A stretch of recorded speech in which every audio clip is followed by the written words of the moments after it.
दोस्तों, आज की इस गौतम बुद्ध मोटिवेशनल स्टोरी के जरिए हम आपको बताएंगे कि बुद्ध के नजरिए से हमारी जिंदगी की कीमत क्या है। हम में से बहुत से लोग अपनी जिंदगी की वैल्यू नहीं समझते और अपने जीवन को ऐसी चीजों में बर्बाद कर देते हैं जिनसे हमारा नुकसान ही होता है। कुछ लोग अपनी जिंदगी शराब के पीछे बर्बाद कर देते हैं, तो कुछ लड़कियों के चक्कर में और कुछ अपनी सारी जिंदगी पैसा पैसा करके बर्बाद कर देते हैं।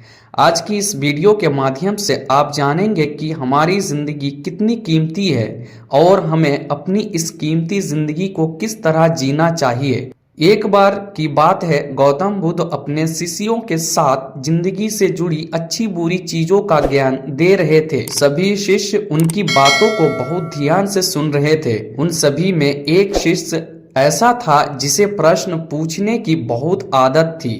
वो उठकर गौतम बुद्ध के पास गया और उनसे बोला, आप हमें जिंदगी के बारे में जो कुछ सिखा रहे हैं उस सब का क्या फायदा, क्योंकि हम में से बहुत से बच्चों को ये भी नहीं पता कि हमारे जीवन का वैल्यू क्या है और ये जीवन हमारे लिए कितना कीमती है।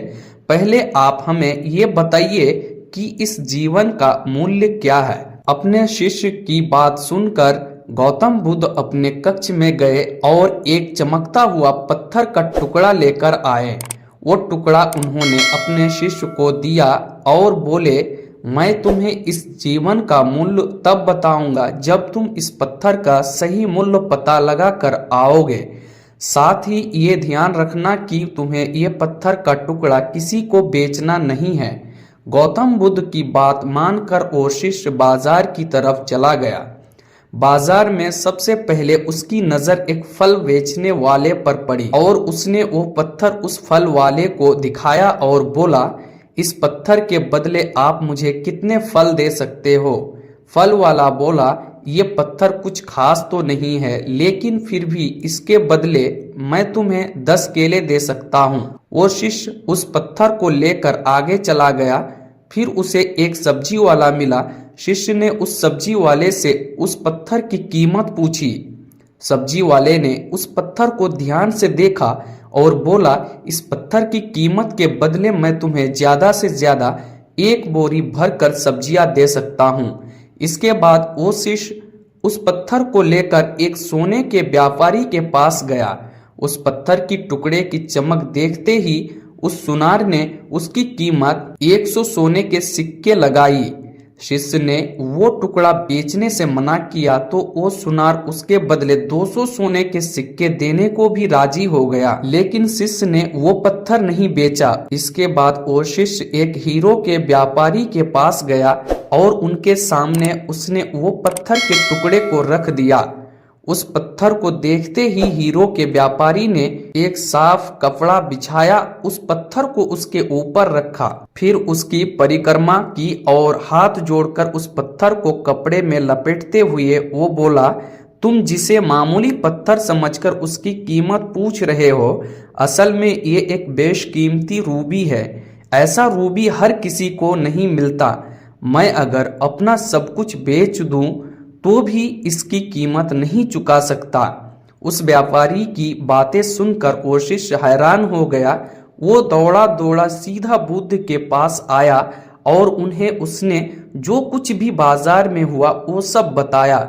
उसकी आश्चर्य भरी बातें सुनकर गौतम बुद्ध बोले, तुम्हारे सवाल का जवाब इस रूबी की कीमत में ही छिपा है। हमारा जीवन भी एक रूबी है। रूबी की तरह ये भी बेशकीमती है, लेकिन हम इस बात को हमेशा नज़रअंदाज करते हैं और अपने जीवन का मूल्य नहीं समझते। हम दूसरों को देखकर और उनके जैसा जीवन जीने की कोशिश में अपने जीवन की कीमत को कम कर देते हैं। हम ये सोचते हैं कि हमारी जिंदगी की कीमत वही है जो दूसरे हमें बताते हैं, लेकिन ये बात हमेशा ध्यान रखना कि सामने वाला अपनी हैसियत, बुद्धि और अपनी समझ के हिसाब से तुम्हारी कीमत लगाता है। सीख जो हमें गौतम बुद्ध की प्रेरणादायक कहानी से मिलती है, जिंदगी सिर्फ एक बार मिलती है, इसलिए इसको बर्बाद ना करें। अपनी जिंदगी को उतना ही कीमती समझे जितना कीमती आप अपने बैंक में रखे रुपयों को समझते हैं। आज के समय में लोग अपनी जिंदगी से ज्यादा कीमती प्यार, पैसों और दिखावे से भरी चीजों को समझते हैं। पैसों के चक्कर में ऐसा काम करने लग जाते हैं जिससे उनकी जिंदगी बर्बाद हो जाती है। नाम कमाने के चक्कर में उल्टे सीधे काम करने लग जाते हैं। हमेशा याद रखें कि दिखावा करना जरूरी नहीं। पैसा फिर कमाया जा सकता है लेकिन जिंदगी को फिर से पाया नहीं जा सकता। इसलिए अपनी इस बेशकीमती जिंदगी को अच्छे से जिएं। कभी ये ना सोचें कि आप इस दुनिया में किसी काम के नहीं हैं, ना कभी ये सोचें कि आपकी जिंदगी व्यर्थ है। आपके होने या ना होने से कुछ फर्क नहीं पड़ता। जब भी ऐसे नेगेटिव विचार आपके मन में आए तो खुद को बस ये याद दिलाए कि जीवन एक रूबी है और ये बेशकीमती है।